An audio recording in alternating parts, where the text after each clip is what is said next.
आजचा आपला टॉपिक असेल how to improve W sitting in child. W sitting म्हणजे काय तर मुले जमिनीवर बसताना पाय गुडघ्यापासून वाकवून मागच्या बाजूला ठेवतात व पाय डब्ल्यू आकारात दिसतात, यालाच डब्ल्यू सिटिंग म्हणतात. आज आपण पाहूयात त्यामागील कॉजेस, इंटरव्हेन्शन आणि डिसएडव्हान्टेजेस कोणते असतात. पॉझिटिव्ह फॅक्टर्स मध्ये सर्वात पहिले रिझन म्हणजे जॉईंट हायपरमोबिलिटी. यामध्ये मुलाचे जे जॉईंट लिगामेंट्स असतात ते लूज असतात, त्यामुळे मुले excessive internal hip rotation allow करतात. सेकंड रिझन म्हणजे low muscle tone hypotonia. Low muscle टोनमुळे मुले डब्ल्यू सिटिंग प्रेफर करतात. यामध्ये पोस्चरल इफेक्ट खूप कमी असतो. जर मुले वारंवार डब्ल्यू सिटिंग मध्ये बसत असतील आणि डेव्हलपमेंटल डिले असेल तर आपल्याला रिटेन प्रिमिटिव्ह रिफ्लेक्स चेक केले पाहिजेत. यामध्ये FTNR रिफ्लेक्स म्हणजेच symmetrical tonic neck reflex check केला पाहिजे. त्याशी रिलेटेड एक्सरसाइजेस केले पाहिजेत. चौथा पॉझिटिव्ह फॅक्टर म्हणजे हॅबिच्युअल सिटिंग पोस्चर. यामध्येही मुले डब्ल्यू सिटिंगच प्रेफर करतात स्वतःला स्टॅबिलाइज करण्यासाठी. पाचवा पॉझिटिव्ह फॅक्टर म्हणजेच neuromuscular disorder, for example cerebral palsy. या कंडिशन मध्येही मुले डब्ल्यू सिटिंग मध्ये बसतात due to abnormal muscle tone.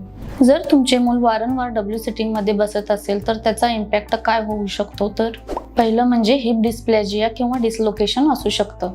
दुसरं म्हणजे पुअर कोअर मसल स्ट्रेंथ. त्यामुळे मुलाचं रनिंग, बॅलन्सिंग आणि कोऑर्डिनेशन अफेक्ट होऊ शकतं.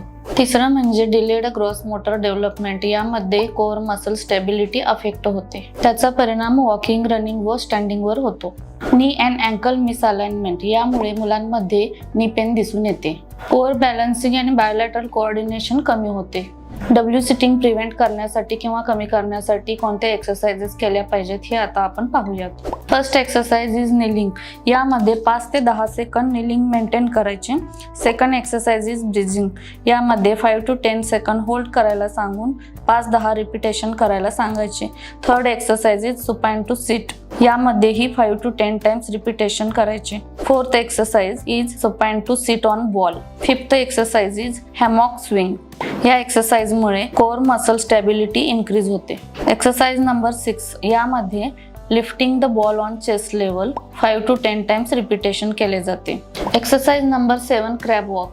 Encourage alternative positions. यामध्ये व्हिज्युअल कार्ड थ्रू आपण योग्य पोझिशन मध्ये कसे बसले पाहिजे हे शिकू शकतो.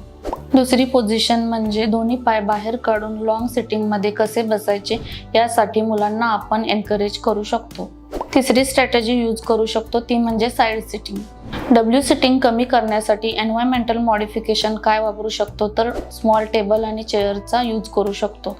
यामुळे अपराइट पोस्चर मेंटेन होईल, बिलचे इक्वल डिस्ट्रीब्युशन होईल.